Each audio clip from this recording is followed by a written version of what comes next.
Hello friend, সবাইকে bonsai study and gardening চ্যানেলে স্বাগতম।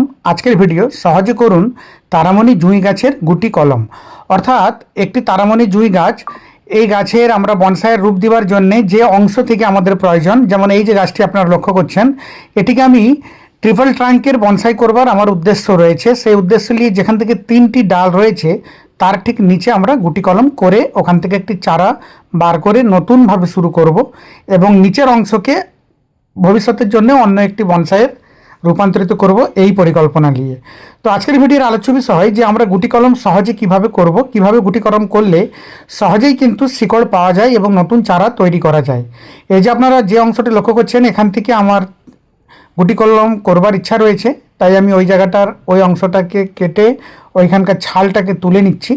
ছালটাকে তুলে নেওয়ার পর ওই অংশ থেকে আমি গুটি কলম ভবিষ্যতের জন্য করব, যাতে নতুন চারা পেতে পারি ওইখান থেকে। সেই উদ্দেশ্য নিয়েই কিন্তু এই গুটি কলম করবার মূল উদ্দেশ্য।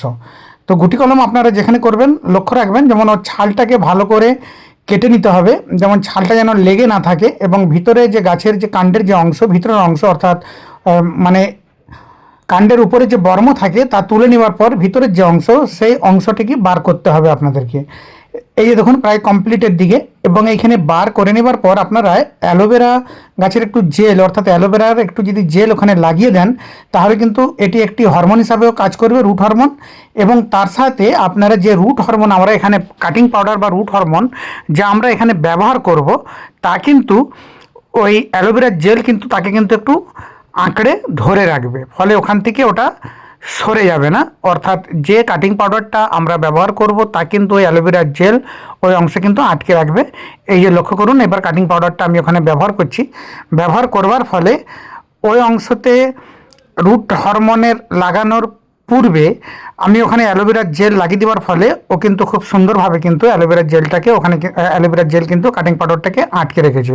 এবং তারপরে আমরা একটি মাটির প্রলেপ দিব।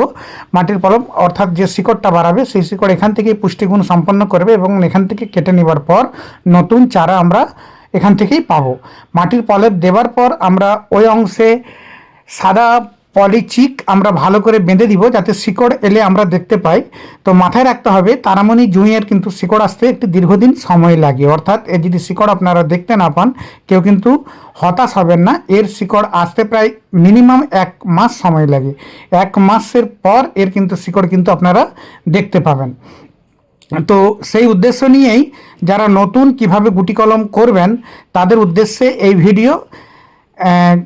আশা করি এই ভিডিওর মাধ্যমে আপনারা বুঝতে পেরেছেন যে গুটি কলম কীভাবে করতে হয়, এবং গুটি কলম আমরা কেন করব। যে বনসাইয়ের বিভিন্ন অংশ থেকে চারা করতে গুটি কলমের বিকল্প কিন্তু অন্য কিছুই নয়। আর এই গাছে গুটি কলম বাঁধলে কিন্তু খুব সুন্দর চারা হয়। বর্ষার দিকে বাঁধলে তো কোনো মিসিংয়ের কোনো প্রশ্নই নেই, এখনও বাঁধলে আশা করি হয়ে যাবে। এর আগেও আমি এই সিজনে গুটি কলম করেছি এবং সাফল্য পেয়েছি। তাই যারা নতুন তারা এই পদ্ধতিতে গুটি কলম করবেন, এবং অ্যালোভেরার জেলটা অবশ্যই আপনারা লাগাবেন, তাহলে কিন্তু আপনাদের গুটি কলম কিন্তু মিসিং হওয়ার চান্স নেই বললেই চলে। এবং এই যে আপনারা দেখতে পেলেন প্রায় আমার গুটি কলমের কাজ কমপ্লিট। মাঝে মাঝে আমাকে এতে জল দিতে হবে, এটি যখন শুকিয়ে যাবে বা ড্রাই হয়ে যাবে সেই সময়। তো এই ছিল আজকের ভিডিও। এই ধরনের আরও নানা ভিডিও পেতে আমার সঙ্গে আপনারা জুড়ে থাকুন। বনসাই শিক্ষার নানা পাঠ, নানা বিষয়, বনসাই শিক্ষা সম্পর্কিত এবং গার্ডেনিং সম্পর্কিত নানা ভিডিও আপলোড দিয়ে থাকি। সবাই খুব ভালো থাকুন। এই ছিল আজকের ছোট্ট ভিডিও। অন্য কোনো ভিডিও আপনাদের সঙ্গে আবার দেখা হচ্ছে। বনসাই শিক্ষার আলো আরও ছড়িয়ে পড়ুক এই আশা, এই আকাঙ্ক্ষা।